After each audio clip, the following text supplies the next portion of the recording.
Hola, soy Neil deGrasse Tyson, vuestro anfitrión en este programa. En la actualidad, la ciencia plantea muchas nuevas cuestiones. Hoy nos preguntamos, ¿cómo funciona el cerebro? Para descubrirlo, nos dirigimos a Las Vegas. Neil deGrasse Tyson. Donde unos investigadores del cerebro han decidido apostar por la magia. Es un pez de verdad. Es de verdad. Algunos de los mejores ilusionistas... Pon la bola. Están haciendo desaparecer los misterios de nuestro órgano más poderoso. La vi saltar. Juro que la vi saltar. Los ilusionistas nos revelarán sus secretos. Ese movimiento atrae la mirada, Mostrándonos cómo nuestro cerebro presta atención. Esto sería una gran contribución a la ciencia por parte de los magos. Y veremos también un artilugio magnético. Uy, qué gracia. Que puede controlar nuestros cuerpos. Uy, vaya. Y nuestro habla. 24, 25... Podemos amplificar o atenuar una parte del cerebro o desconectarla temporalmente. ¿Podrían llegar a alterar así nuestro pensamiento? Es pasmoso que uno pueda poner algo encima de la cabeza a alguien y modificar así su conducta. Y os diré que he conocido a profesores duros, pero este se lleva la palma. Caes desde una torre de 45 metros en caída libre, de espaldas. Este investigador del cerebro no teme recurrir a medidas extremas para resolver uno de los mayores enigmas científicos. Los cerebros son como las huellas dactilares, todos son algo diferentes. Sobre todo porque algunos ven realidades muy distintas. Las A's siempre son rojas y las M's verdes. ¿Cómo hace el cerebro con sus cientos de miles de millones de neuronas para mostrarnos la realidad? Todo eso y más lo veremos a continuación en este programa.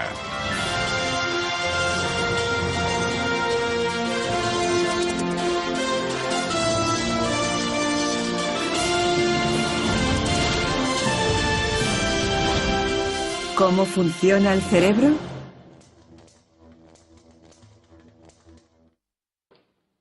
Todo lo que hacemos, cada pensamiento que tenemos, es producto del cerebro humano. Pero su funcionamiento sigue siendo uno de los mayores misterios. Y parece que cuanto más lo conocemos, más sorpresas nos llevamos. Y esta es una de esas sorpresas. Por muy inteligente que pueda llegar a ser el cerebro humano, y pese al talento que tenga, se le puede engañar con un simple truco de magia. Mira bien la bola, chaval. Durante siglos, los ilusionistas han sacado provecho de cómo funcionan nuestros cerebros. No suelen explicar sus trucos, pero me he encontrado con algunos magos dispuestos a confesar. Mira la bola, chaval. Para así desvelar los misterios de cómo funciona realmente el cerebro. ¿Este? ¿Seguro? Lo siento. Bienvenidos a Las Vegas, la capital mundial del entretenimiento. No he venido a por dinero fácil. Neil deGrasse Tyson, venga aquí. He venido a que me engañen algunos de los mejores ilusionistas del mundo. Bien, para pescar se necesita una caña adecuada y un cebo en condiciones. Una galleta de higo. Con solo una galleta como cebo, McKing me lleva de pesca. Aquí estamos, pescando en el aire, pero no buscamos un pez cualquiera, pescaremos un pez dorado. De pronto aparece algo anaranjado en el anzuelo. Neil, acerca ese vaso, compruébalo. Y voilà. Tenemos un pez dorado.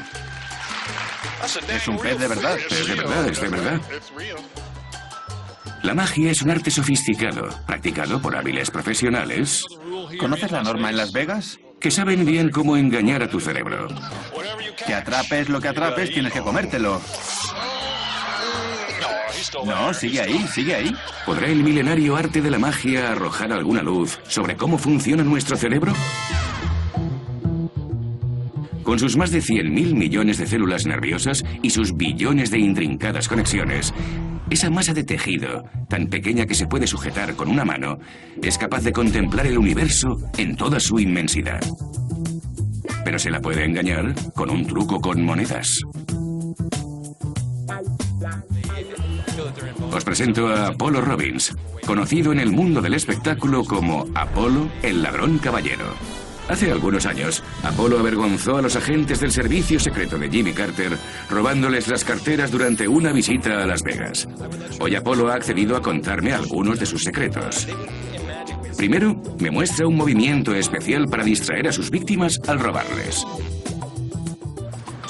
Cuando voy a vaciar un bolsillo y saco la mano de él así, este movimiento tan natural atrae la atención.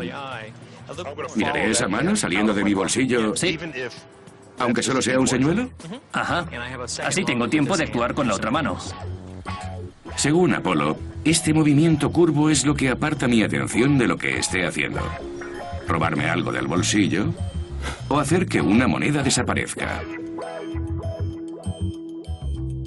Los neurocientíficos Susana Martínez Conde y Stephen Magnick han venido a ver a Apolo esperando que les ayude a resolver un misterio fundamental. ¿Cómo decide el cerebro a qué debe atender? La neurociencia sabe ya mucho sobre el funcionamiento del cerebro. Sabemos dónde están los centros de la visión y la audición, pero aún no sabemos gran cosa sobre la atención y la percepción consciente. Van a grabar el movimiento curvo de Apolo al escamotear una moneda.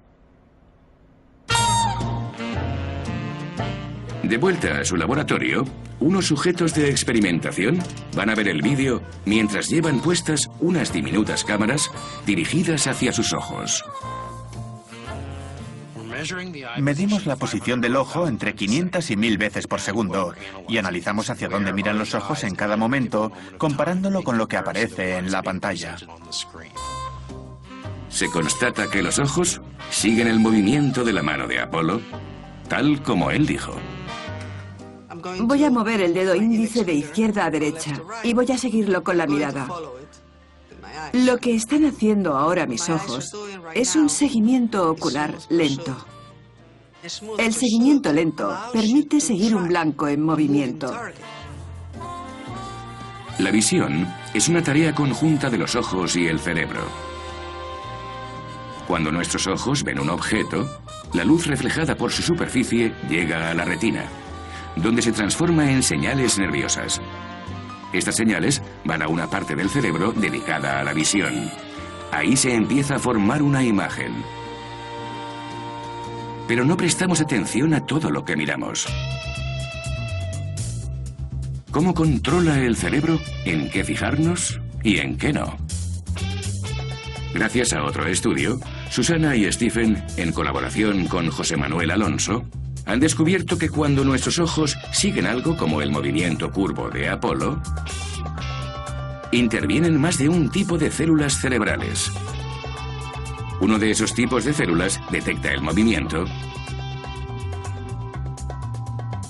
mientras que el resto suprimen el entorno. Tu cerebro suprime voluntariamente las partes de la escena visual a las que no prestas atención. Y eso tiene que ver con lo que nos decía Apolo, que cuando estás siguiendo algo con la mirada ignoras todo lo que lo rodea. Estos dos tipos de neuronas que estamos empezando a comprender podrían explicar por qué los ilusionistas logran hacer lo que hacen.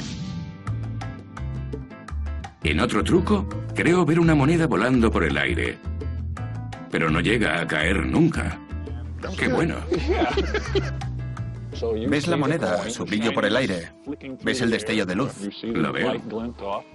Lo veo. Sí, y luego desaparece. Y la he visto saltar. ¿La has visto saltar? Juro que la he visto saltar. Sí, y no ha pasado.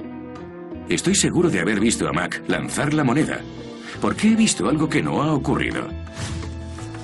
De vuelta al laboratorio, cuando los voluntarios ven el truco en un monitor, se quedan tan perplejos como yo. Mac está creando esa ilusión de movimiento inferido, y por eso veis un movimiento que en realidad no ha tenido lugar.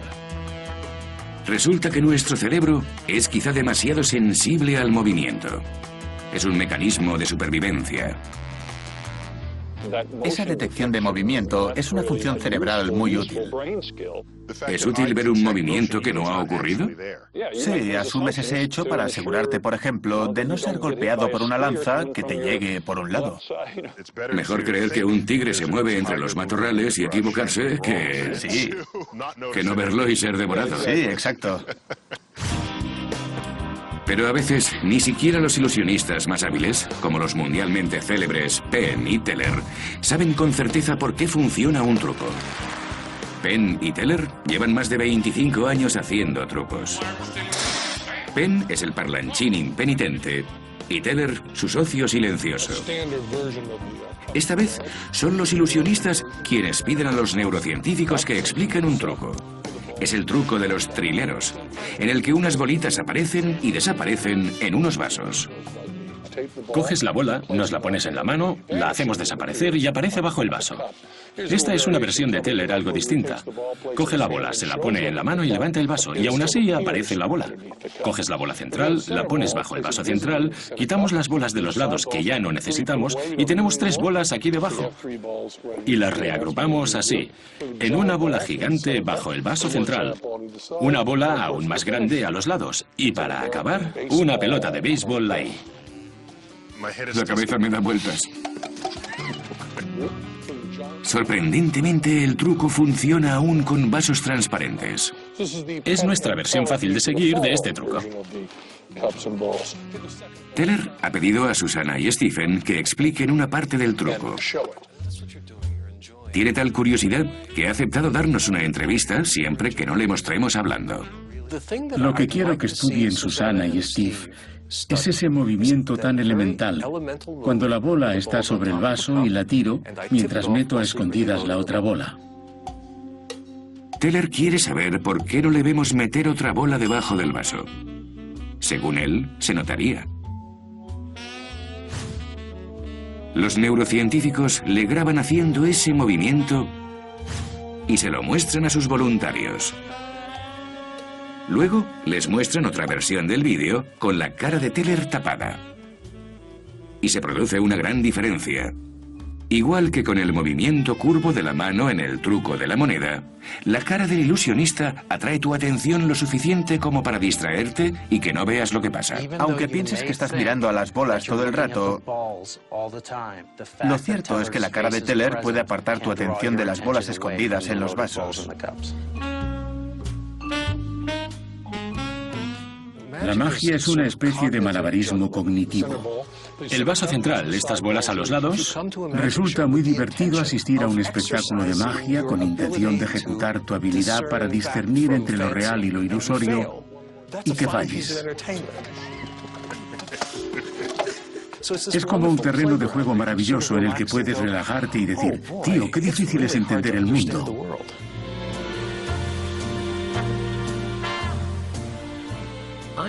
Con este trabajo, espero que la gente vea la magia desde una nueva perspectiva. Lo fascinante de nuestro trabajo es que estudiamos la naturaleza humana, el comportamiento humano, y manejamos una información transmitida durante generaciones que puede ser útil a la ciencia. Esta colaboración me entusiasma.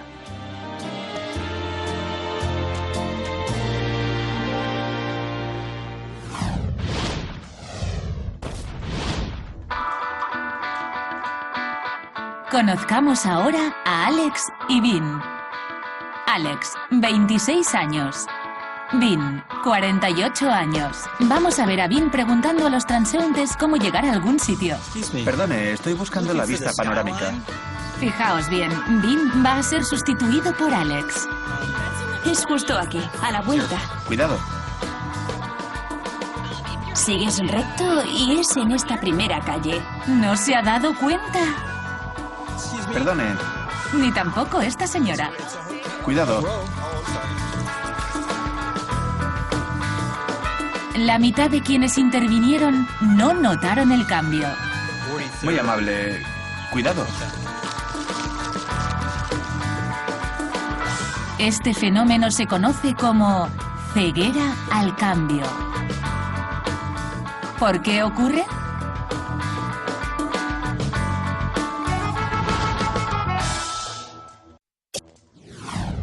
Al hablar de la potencia del cerebro, muchos opinan que los ordenadores son más listos que nosotros.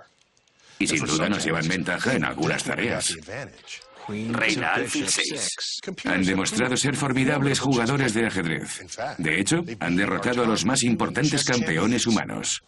El caballo se come a la reina. Te toca. ¿Me toca? ¿Quién me toca? Pero como veis, se confunden con ideas sencillas o frases que no confundirían a nuestro cerebro. ¿Quién me toca? No, nadie te toca. Digo que vas tú. No digo que te vayas. Que muevas. No, que muevas una de tus piezas de ajedrez sobre el tablero en respuesta a mi última jugada. Alfil a rey 7. Nuestro corresponsal, Jay Ward, quedó con unos investigadores para averiguar a dónde hemos llegado en cuanto a la inteligencia artificial y si las máquinas llegarán a rivalizar en complejidad y potencia con el cerebro humano. Jaque mate.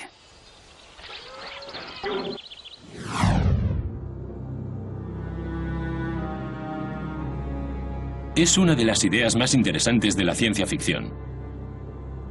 La construcción de una máquina con una capacidad mental igual o superior a la nuestra. La creación de una inteligencia artificial. O por sus siglas en inglés, AI. Good evening, Dave. How you doing, Hal? Everything's running smoothly, and you?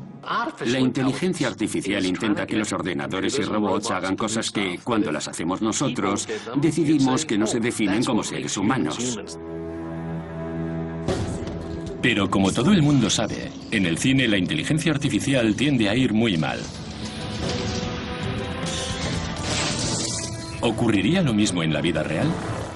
Esperemos que no. Porque la inteligencia artificial está convirtiéndose rápidamente en una realidad. La inteligencia artificial ha transformado totalmente el mundo. Los objetos son cada vez más inteligentes y cuesta imaginar lo diferente que llegará a ser todo. Hace más de 5 años, estos vehículos sin conductor compitieron entre ellos en una carrera a través del desierto de Mojave. Hace 13 años, un ordenador derrotó al campeón mundial humano de ajedrez. Garry Kasparov, campeón mundial de ajedrez, se retira. Y probablemente todos habréis interactuado hoy con alguna máquina inteligente. Siga adelante 200 metros. ¿Quieres saber qué libros te apetece leer? Ya no tienes que ir a una librería. Hoy en día, Amazon, los superordenadores y algunos sofisticados programas pueden predecir tus gustos con enorme acierto. En mi caso, son un par de libros de historia y un montón de cómics. Perdón, no lo he entendido. Pero la inteligencia artificial que inunda el mundo aún está lejos de HAL, el famoso ordenador de la película 2001, Una odisea del espacio. Do you mind if I ask you a personal question? No, not at all. HAL podía mantener una conversación, contestar a preguntas e incluso formularlas. Pero eso requiere que los ordenadores dominen algo que les es difícil. El lenguaje humano. Para los seres humanos es algo natural. De hecho, se puede considerar a las personas como máquinas naturales de procesamiento de lenguaje. Pueden lanzar indirectas, ser ambiguas, valerse del contexto, pero los ordenadores no pueden relacionar las palabras con la experiencia humana. Para ellos no es más que símbolos y por eso les resulta todo un reto deducir lo que queremos decir contando solo con un montón de palabras. Dada la complejidad del lenguaje humano, ¿podría algún ordenador llegar a entenderlo de verdad? Hola, me llamo Watson. Tengo que calibrar mi voz para que se me oiga sin hablar demasiado alto. Watson ha sido creado por un equipo de científicos de IBM encabezado por David Ferrucci. Durante los últimos 4 años han estado diseñando este superordenador para que sea capaz de contestar a preguntas sobre cualquier tema. Watson, ¿quién es Arturo Toscanini? Bien. Ahora están preparando a Watson para participar en Jeopardy, un concurso televisivo que supone todo un reto incluso para los humanos más listos. Me entrevisté con el autor de este documental. Jeopardy es un juego cambiante que evoluciona. Tiene una enorme diversidad de preguntas. Pueden hacer preguntas sobre películas, deportes, geografía, política o cualquier otra cosa, así que requiere tener conocimiento sobre una gran diversidad de temas y también ser capaz de pensar rápido. ¿Es correcto? Para muchos colegas de Ferrucci, era demasiado arriesgado competir contra los campeones de Jeopardy. Va a jugar el primero. La opinión en el grupo, aunque yo no la compartía, era que de ninguna manera íbamos a participar, porque era demasiado difícil y quedaríamos en ridículo. Que si esperaba que me despidieran, no, bueno, quizá, pero pensé que quizá perdiera credibilidad. Un diario de Cincinnati se llama así. Para preparar a Watson, IBM construyó una réplica del plató televisivo y contrató a un presentador auténtico y a 2 exconcursantes como contrincantes. ¿María? ¿Qué son las avellanas? Gracias. Este producto fue el primer sucedáneo no lácteo de la leche en polvo. ¿Watson? ¿Qué es la leche? ¡Cielos no! ¡Cielos no! ¡Es incorrecto! ¿María? ¿Qué es Coffee Mate?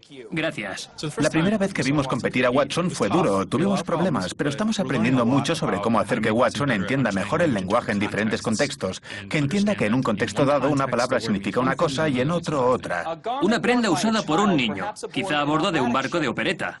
¿Watson? ¿Qué es un babi? Sí, ¿cómo lo has sabido? Muy bien hecho.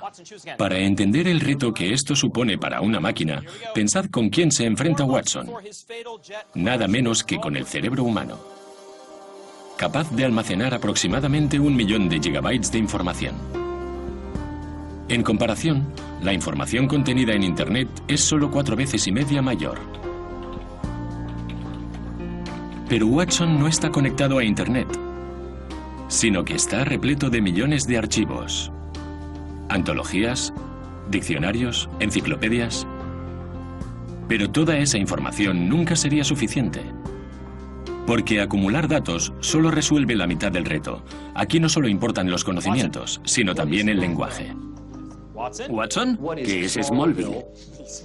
Smallville, sí. Se plantean preguntas muy engañosas, con jerigonzas, juegos de palabras y cosas así. Y para un ordenador puede ser todo un reto entender lo que se le pregunta, y no digamos ya intentar responder.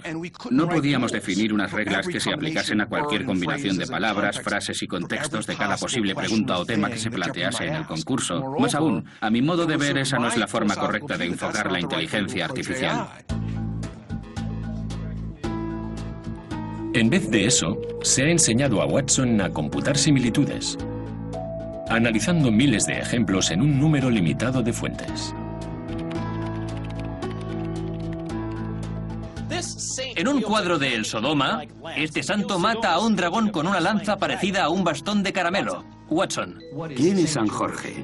Bien, por $400. Quise ver cómo habían llegado a acertar esta pregunta. Y resultó que en un documento encontramos una referencia a un pintor y en otro documento sobre los dragones constaba que San Jorge mataba dragones y así Watson fue capaz de tomar ambos datos y combinarlos. Eso es correcto. Watson iba acertando el 64% de las preguntas cuando tuve ocasión de intentar vencerle. Jake. ¿Qué es un cordón? No. Al negarse a mandar a prisión a este hombre por manifestarse en los años 60, de Gaulle dijo, uno no arresta a Voltaire. ¿A quién nos referimos? Jake, ¿has acertado? Tienes $9.400. Creo que no. Veamos tu pizarra. ¿Quién es Albert Camus? No. Watson, amigo, te toca. Tienes $41.805. ¿Cuál es tu respuesta? ¿Quién es Jean-Paul Sartre? Eso es correcto. ¿Qué paliza nos ha dado? Sí. Pero ¿cómo lo logra Watson? En parte lo hace imitando a los seres humanos a quienes intenta vencer. Si pensamos en Watson desde el punto de vista del hardware, con todas sus unidades de procesamiento funcionando al unísono y comunicándose entre ellas en distintos puntos, ¿se parece eso a un cerebro humano? Creo que sí. Nuestros cerebros funcionan muy bien en multitarea, activando miles de millones de neuronas simultáneamente para resolver un problema. Análogamente, Watson cuenta con un ejército de ordenadores. Tan pronto se le plantea una pregunta, estos comienzan a buscar en millones de documentos, recopilando datos de forma independiente, buscando coincidencias con las palabras y frases de la pregunta. Tras interpretar la pregunta de múltiples maneras, Watson encuentra cientos de posibles respuestas. Lo siguiente que hace Watson es coger esas respuestas y decir, supongamos que todas pueden ser correctas. Esa es la hipótesis de trabajo. Partiendo de esa base, toma cada respuesta y dice, a ver si encuentro indicios de que esta respuesta sea la correcta. En cierto sentido, Watson hace una conjetura con fundamento, procesando cientos de posibles respuestas, aplicando la estadística para ver cuál tiene más probabilidades de ser correcta. Y al final obtenemos una lista encabezada por una respuesta de la que tenemos un 75% de certeza de que es correcta. Esa certeza se basa en lo que denominamos perfil de indicios. Y nos dice, me gustan estos indicios, me gusta su popularidad y su clasificación. Todo ello se combina y da como resultado que digamos, sí, estoy bastante seguro, quiero responder. Cuando Alemania invadió Holanda, esta reina, su familia y su corte huyeron a Londres. ¿Watson? ¿Quién es Guillermina? Correcto. Watson se confirma como campeón de este juego. Estamos entonces más cerca de lograr una inteligencia artificial plena gracias a esta amalgama de circuitería y silicio.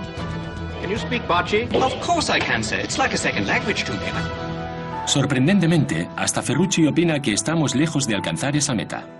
La verdad, no creo que con los programas y ordenadores actuales se pueda crear una inteligencia humana.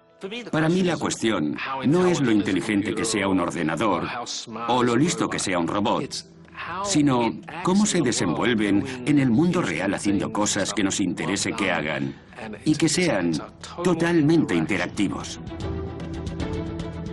Y por eso quizá merezca la pena invertir millones en un ordenador que juegue a un juego, porque tal vez llegue a ser capaz de mucho más. Imaginemos a un asistente médico similar a Watson, que pudiera asociar una serie de síntomas con diagnósticos de los que un doctor quizá ni habría oído hablar. O un Watson que recopilase pruebas para un abogado. Sería una máquina pensante que podría servirnos como una especie de cerebro adicional. La gente se pregunta por qué seguimos intentando crear una inteligencia artificial, siendo el cerebro humano tan bueno como es. Bueno, también hay pájaros que vuelan de maravilla, pero aún así un 747 sigue siendo útil. Podemos aprender de los pájaros y construir aviones, y aprender del cerebro y construir otros artefactos útiles.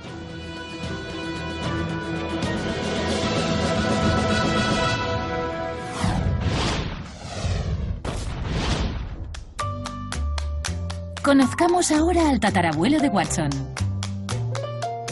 el IBM 701. No habría podido concursar en Jeopardy, pero podía jugar a las damas. Fue programado con las reglas básicas de ese juego. Pero lo importante es que aprendía de sus errores. Al final llegó a ser capaz de vencer al científico que lo programó. Fue una de las primeras máquinas que demostraron tener una inteligencia artificial. Sabemos que el cerebro trabaja con impulsos eléctricos. Cada vez que tomamos una decisión, la electricidad fluye por nuestras neuronas. ¿Y si pudiésemos manejar esos circuitos como manejamos el mando a distancia del televisor? No deberías comer eso. ¿Podríamos controlar los actos y pensamientos de otra persona? Tu cuenta, cariño. Pablo, parece cosa de ciencia ficción, pero nuestro corresponsal, Mo Roca, ha descubierto que no lo es. Imagínense un aparato magnético que pudiera controlarnos el cerebro. He querido averiguar si tal cosa es posible y me he ofrecido voluntario para hacer una prueba con mi cerebro. Al principio me pareció divertido. Levanta el brazo y mira al pulgar. El psiquiatra y neurólogo Mark York me dijo que podía hacer que mi dedo pulgar se moviera. ¡Caramba! Lo ha hecho. Uy, qué gracia. Sirviéndose de un mapa del cerebro, puede controlar el área que controla una parte específica del cuerpo, como los dedos de los pies. Uy, vaya. ¿Demasiado fuerte? Un poco sí, se ha pasado un poco. 1, 2, 3, 4. Este aparato puede también alterar el habla. 11, 12, 13, 14, 15, 16, 17, 18, 19, 20... Y en cuanto se retira, 25, 26... todo vuelve a la normalidad. 29, 30... Resulta asombroso que poniéndole algo sobre la cabeza a alguien se pueda modificar su conducta. Vaya, la lanza funciona emitiendo un potente impulso magnético. No parece gran cosa, pero el campo magnético que genera tiene aproximadamente la fuerza de una máquina de resonancia magnética muy potente. Dado que la electricidad y el magnetismo son solo dos manifestaciones de una misma cosa, un imán puede alterar las señales eléctricas de nuestro cerebro. Imaginemos que este es tu cerebro. En esencia es una red eléctrica formada por miles de millones de neuronas interconectadas.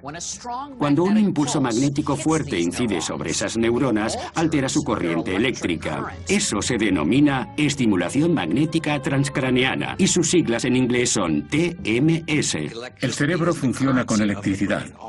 Todos nuestros pensamientos, creencias y acciones son solo impulsos eléctricos.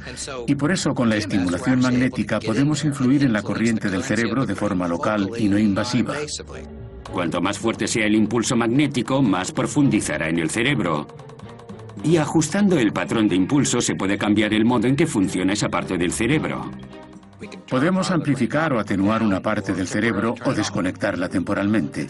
No hace falta ser un genio para ver que esto podría ser de gran provecho para empezar a comprender cómo funciona el cerebro.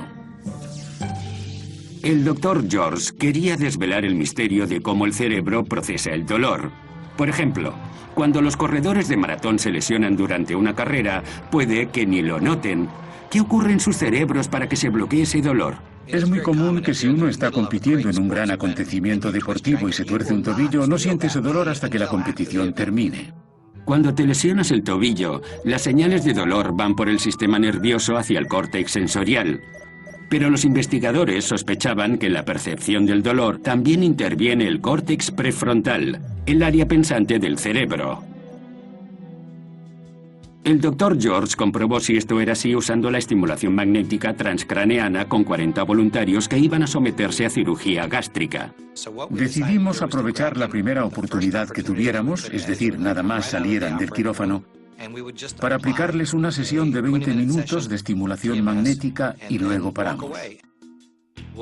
Colocamos el aparato justo sobre el centro de la parte del córtex que pensábamos que era relevante y vimos si causaba algún efecto. Monitorizaron el umbral del dolor de cada persona para ver si la estimulación transcraneana había tenido alguna consecuencia. Para ello se valieron de un insospechado instrumento de medida, la bomba de morfina. Al contar cuántas veces se aplicaba el paciente el analgésico, obtenían una medida de cuánto dolor podía soportar. A la mitad de los pacientes se les aplicó realmente la estimulación magnética, mientras que con la otra mitad solo se fingió hacerlo sin afectar en modo alguno a sus cerebros. Si la estimulación magnética funcionaba, los pacientes que la recibieran activarían menos veces la bomba de morfina. Y sorprendentemente ya se han hecho 2 estudios en los que la estimulación magnética ha reducido prácticamente a la mitad la necesidad de analgésicos durante el día siguiente, lo que supone un efecto clínico apabullante. Los resultados sugieren que esta pequeña área del córtex prefrontal puede desempeñar un papel clave en cómo experimentamos el dolor. La estimulación magnética no solo puede reducir el dolor físico, al parecer también puede aliviar el dolor emocional. Durante décadas los médicos han tratado la depresión con terapia electroconvulsiva, una fuerte descarga eléctrica que afecta a todo el cerebro, desencadenando convulsiones. Pero los investigadores creen que la estimulación magnética transcraneana puede ser una alternativa menos extrema. Proponen que la depresión clínica podría originarse cuando el córtex prefrontal deja que las emociones negativas se descontrolen y por tanto intentan tratarla con la estimulación magnética para que el córtex prefrontal vuelva a funcionar correctamente. Mi idea era que una suave estimulación persistente, repetida a diario, de los circuitos del córtex prefrontal quizás se lograse reactivarlos. Sería algo similar a arrancar un coche en segunda. El Dr. George reclutó a 190 pacientes aquejados de depresión durante años y que habían estado sometidos sin éxito a todo tipo de tratamientos, desde psicoterapia a medicación. Cada día laborable durante 6 semanas, los doctores realizaron un estudio, sometiendo a los pacientes a sesiones de 38 minutos de estimulación magnética transcraneana. El tratamiento no funcionó en todos los casos. En un tercio de los pacientes se obtuvo poco o ningún efecto. A otro tercio les alivió un poco. ¿Y qué pasó con el resto? Aproximadamente en un tercio de la gente que recibió este tipo de tratamiento de 4 a 6 semanas, el problema remitió, es decir, que todos sus síntomas de depresión desaparecieron. Hoy en día, más de 200 clínicas utilizan la estimulación magnética para tratar la depresión cuando los fármacos fallan y antes de tratar al paciente con terapia electroconvulsiva. Pero la estimulación magnética es quizá más importante como herramienta de investigación y no solo como una forma de alterar nuestro estado de ánimo, sino también el modo en que pensamos. El doctor Pascual Leone empezó a colaborar con la experta en neurociencia Rebecca Sachs del Instituto Tecnológico de Massachusetts para estudiar cómo distingue el cerebro el bien del mal. El primer paso fue elaborar una serie de historias, algunas bastante espeluznantes. Nuestras historias reflejan decenas de formas en que una persona puede hacer daño a otra. Nos sentamos en el laboratorio a imaginar formas en que la gente puede intentar matarse entre sí. Son historias como esta. Teddy y su hermano gemelo Freddy trabajan en un laboratorio de química. Cuando Teddy va a por café para los dos, Freddy le pide que le ponga azúcar al suyo. Junto a la cafetería hay un recipiente con un polvo blanco, etiquetado como tóxico, y por tanto Teddy cree que el polvo es una sustancia tóxica que algún otro científico ha dejado allí. Teddy echa esa sustancia al café de Freddy. Y este se lo bebe. En realidad la sustancia era azúcar, así que a Freddy no le pasa nada. En una escala del 1 al 7, valora la conducta de Teddy, equivaliendo el 1 a correcta del todo y el 7 a totalmente reprobable. ¿Cómo responderá a esto un tipo corriente de la calle? Yo diría que 7. ¿7? Sí. Qué severo. Bueno, es que él sabía que ponía tóxico, ¿no? Pues mal. ¿Qué puntuación le das? 7. Los investigadores creen que estos juicios tan severos se basan en que la gente da por hecho que Teddy tenía intención de hacer daño a su hermano y creen también que hay una parte específica del cerebro llamada unión temporoparietal derecha que juzga las intenciones ajenas. En este cerebro estaría por aquí. En ti estaría por encima y por detrás de tu oído derecho. Pero ¿qué pasaría si se inhibiera esta parte del cerebro con estimulación magnética transcraneana? Predijimos que si pudiéramos interferir en la actividad neural de la unión temporoparietal derecha, seríamos capaces de modificar los juicios morales de la gente. En este experimento, 20 sujetos leen 48 relatos como el de Teddy y Freddy y luego los puntúan moralmente. Los científicos creen que inhibiendo la unión temporoparietal derecha, la gente se centrará menos en las intenciones de Teddy. Cuando llegas a cuando Teddy da a Freddy el café con los polvos, te preguntamos, ¿eso está moralmente mal? Y justo entonces te aplicamos un impulso muy breve de estimulación magnética sobre la unión temporoparietal derecha. ¿Qué piensa la gente sobre Teddy, el malvado gemelo químico, después de recibir esa estimulación? Vimos que al recibir estimulación magnética sobre la unión temporoparietal derecha, la gente emite juicios morales menos ligados a las supuestas intenciones de la acción juzgada. Eso significa que es menos probable que alguien que haya recibido estimulación magnética transcraneana juzgue severamente a Teddy, aunque haya intentado envenenar a su hermano. Seguía pareciéndoles mal, pero... Aún les parecía mal, pero menos. Porque no pasó nada. A fin de cuentas, no le pasó nada. Solo fue una gamberrada, pensaron. Según los científicos, la estimulación magnética transcraneana seguirá desvelando los misterios del funcionamiento del cerebro, sus trastornos y su posible cura. Si sabes qué circuito no funciona con normalidad, puedes modificarlo y lograr un efecto terapéutico. Vamos a aprender un montón sobre el cerebro y podremos ayudar a muchos pacientes.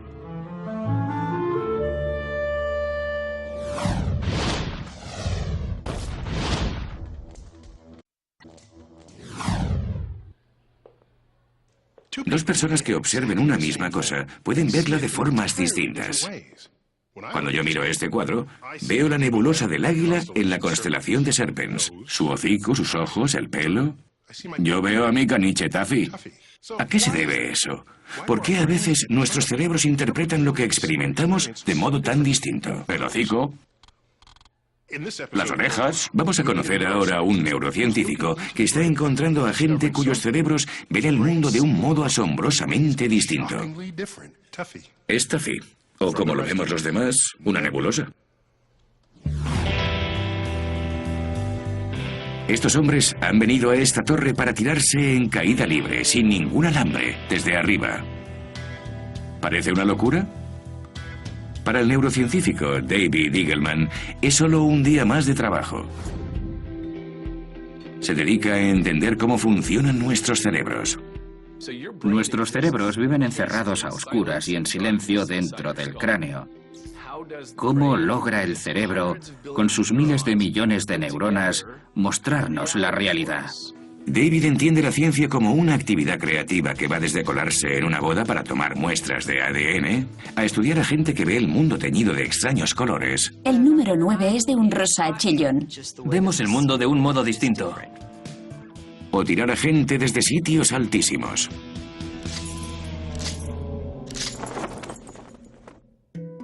Todo empezó por accidente. Teniendo 8 años, me subí al tejado de una casa y me caí. Mientras caía, me acordé de Alicia en el País de las Maravillas. Cuando eres tú quien cae, tienes la sensación de que la caída dura mucho. Todos hemos vivido momentos que parecen durar eternamente y otros que se pasan en un instante. Aquello despertó mi interés por la percepción del tiempo. Y luego David encontró la torre. Te tiran desde una torre de 45 metros, de espaldas, y te recogen abajo con una red. Me llevó 8 meses conseguir que la universidad me autorizase a hacer este experimento. Se sube haciendo un largo viaje en ascensor. Te atan y te pasan colgando de espaldas por este agujero de la cabina. La caída es larga y pasas bastante miedo. Y cuando llegas a la red, pasa más de 100 kilómetros por hora. Soy adicto a la adrenalina, pero es terrorífico. No es como una montaña rusa. Esto sí da miedo.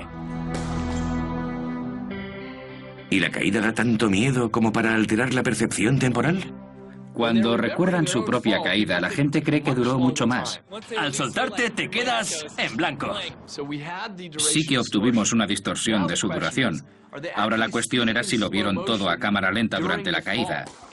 Y supe que necesitábamos inventar un aparato que aún no existía. Por eso construyó el Ojo de Águila, un monitor de pulsera con el que podía acelerar los píxeles tanto que el cerebro no pudiera percibir el número. Los investigadores pusieron el monitor a cada persona y les dijeron que al caer intentasen leer los números. Si su visión se ralentizaba como a cámara lenta, serían capaces de ver una información muy diferente en el reloj. Cuando analizamos los resultados del Ojo de Águila, observamos que durante la caída no podían leer los números mejor que estando en tierra. Resultó que la gente no llega a ver a cámara lenta y fue algo inesperado, porque esperábamos demostrar que la gente puede funcionar con ese modo de percepción tan especial y ver las cosas a cámara lenta. David sigue estudiando la percepción temporal, pero sabe que al abrir nuevos caminos en la ciencia, no siempre obtienes las respuestas deseadas. 9 de cada 10 grandes ideas al final resultan equivocadas, pero con la 10ª uno puede dar en el clavo y cambiarlo todo. Y son ese tipo de ideas las que David maneja en su laboratorio. El ambiente en mi laboratorio no es muy de batas blancas y carpetas. Es más bien un laboratorio creativo de ideas. Se puede escribir con rotulador en todas las partes. Hasta tengo una taza especial de café sobre la que puedo escribir. Le pregunté a David si podía peinarme con cresta y me dijo, sí, genial, sé creativo y disfruta de ser diferente. Desde el principio, David no se ciñó al enfoque científico habitual. Durante su infancia en Nuevo México, le fascinaba oír a su padre, un psiquiatra forense, hablando de mentes criminales, incluida la del asesino en serie William Wayne Gilbert. Alguien le dijo a mi padre, seguro que Gilbert se arrepiente de lo que ha hecho. Y mi padre se dio cuenta de que ese punto de vista estaba muy equivocado, porque cuando Gilbert iba a asesinar a alguien sentía lo mismo que un niño en la noche de Reyes. Eso me hizo ver que es imposible identificarse con el funcionamiento del cerebro de otra persona. Al crecer escuchando historias sobre las extrañas mentes de los asesinos, se obsesionó con el hecho de que otro cerebro pudiera crear una realidad tan distinta a la suya, pero las ciencias no le atraían. Por desgracia, en el instituto no me gustaban mucho las ciencias. Siempre puedes encontrar las respuestas al final del libro de texto y te limitas a aprender lo que otros ya han inventado. Ya en la Universidad de Rice, David se matriculó en literatura. Pero aunque debiera dedicarse a la lectura de los clásicos, acababa siempre en la sección de neurociencias de la biblioteca. Nunca se me había ocurrido hacer una carrera de neurociencias hasta que un amigo me la sugirió. Me dijo, ¿por qué no te haces neurocientífico? ¿Por qué no te dedicas al estudio del cerebro? Y pensé, pues claro. Tras doctorarse en la Facultad de Medicina de Baylor, montó ese laboratorio suyo tan poco convencional para buscar fórmulas originales de mostrar cómo el cerebro crea la realidad. Entonces empezó a informarse sobre algo que nunca había sido muy estudiado, la sinestesia. Para mí la sinestesia es simplemente una forma distinta de percibir el mundo. Es la mezcla de sentidos no relacionados. Las A's siempre son rojas, las M's verdes. ¿Con ella ves las letras y números de colores? El 0 es blanco, el 1 negro, el 2 es como rosa claro. El 2 es fucsia. ¿O percibes la música como si flotase a tu alrededor? Siento cosas, como si empezasen debajo y detrás de mí y subiesen en espiral durante la escala de piano y luego acaban por un rincón. Cuando participaba en concursos de deletreo, me era muy fácil reproducir la ortografía de una palabra basándome en los colores que veía. Y cuando estaba en octavo curso, quedé segunda en el campeonato de deletreo de Texas. Aplauso. A-P-L-A-U-S-O.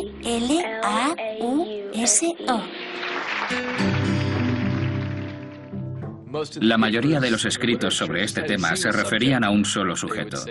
Decían, hemos encontrado a un sinestésico y estas son sus características. Así que pensé si habría forma de encontrar miles de sinestésicos. Y por eso recurrí a Internet. David creó un test en línea para comprobar si se tiene sinestesia y lo difundió mucho. Ya he hecho entrevistas de verificación a más de 6.000 sinestésicos y tengo todos los datos. Eso ha revolucionado este campo de estudio. Dispone de un enorme grupo de sujetos a los que estudiar, con las más modernas herramientas científicas. Resultó que uno de nuestros sinestésicos se iba a casar. David vio en ello una gran oportunidad para su enfoque alternativo. Los familiares asistirían a la boda y quiso tomarles muestras de ADN. Nos colocamos en una boda a la que iban a asistir un montón de familiares.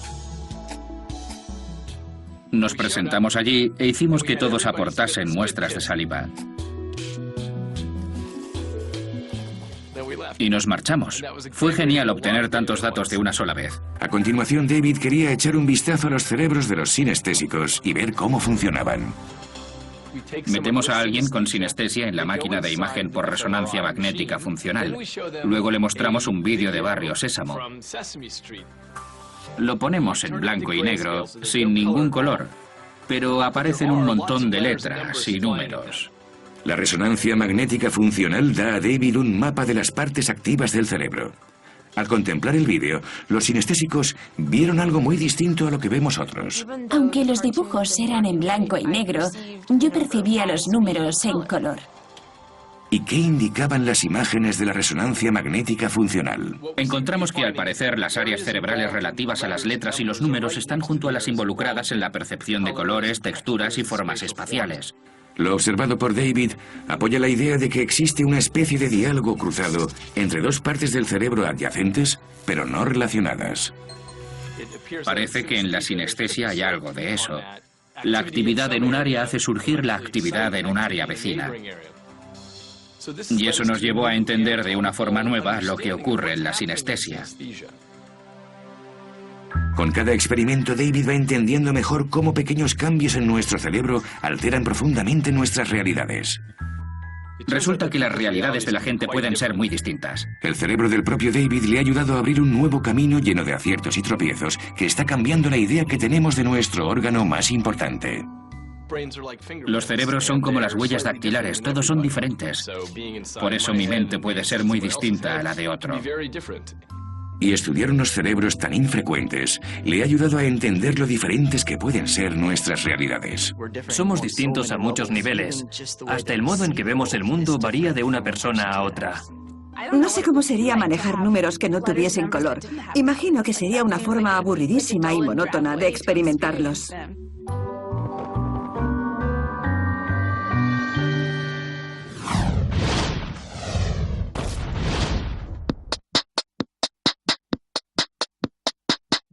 Fijaos bien en lo siguiente.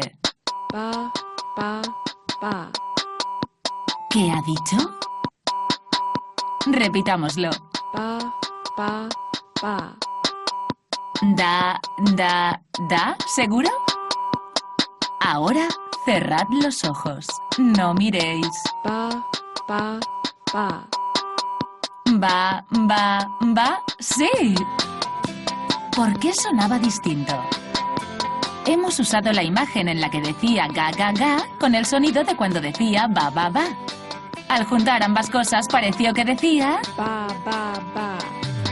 Eso es lo que se denomina efecto McGurk. Ocurre porque la percepción del habla implica tanto información auditiva como visual.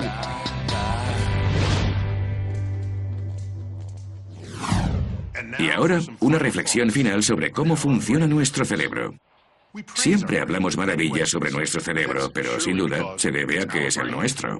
Pero es muy fácil que otros seres humanos, e incluso la propia naturaleza, nos engañen. Y por eso recurrimos al método científico y sus herramientas para evitar la parcialidad, los errores y los delirios. Si fuésemos sinceros, las ilusiones ópticas deberían llamarse fallos cerebrales. Quizá el cerebro humano sea la última cosa del universo que lleguemos a conocer a fondo. Aparte del reto que supone que una mente llegue a entenderse a sí misma, lo que es el caso extremo de interferencia del experimentador con su experimento, hay que contar con el desafío ético de cómo averiguamos lo que ocurre en la cabeza de una persona viva. Normalmente, para examinar una esfera misteriosa, cualquier investigador la abriría, cortaría, trocearía y analizaría química, física y biológicamente. El problema es que la gente no suele brindar voluntariamente sus cerebros vivos para que los estudien. Nuestra mayor esperanza ahora son los neurocientíficos. ¿Qué son los pensamientos, aparte de impulsos eléctricos entre células cerebrales? ¿Qué son las ideas, aparte de descargas novedosas entre esas células? ¿Qué son los trastornos mentales, aparte de impulsos nerviosos erróneos? Semejante a la química, que tuvo su origen en la alquimia, la neurociencia es un campo de conocimiento incipiente, que quizá un día incluya la psicología, dejando al descubierto nuestro universo interior, largo tiempo oculto. Y esa es la perspectiva cósmica.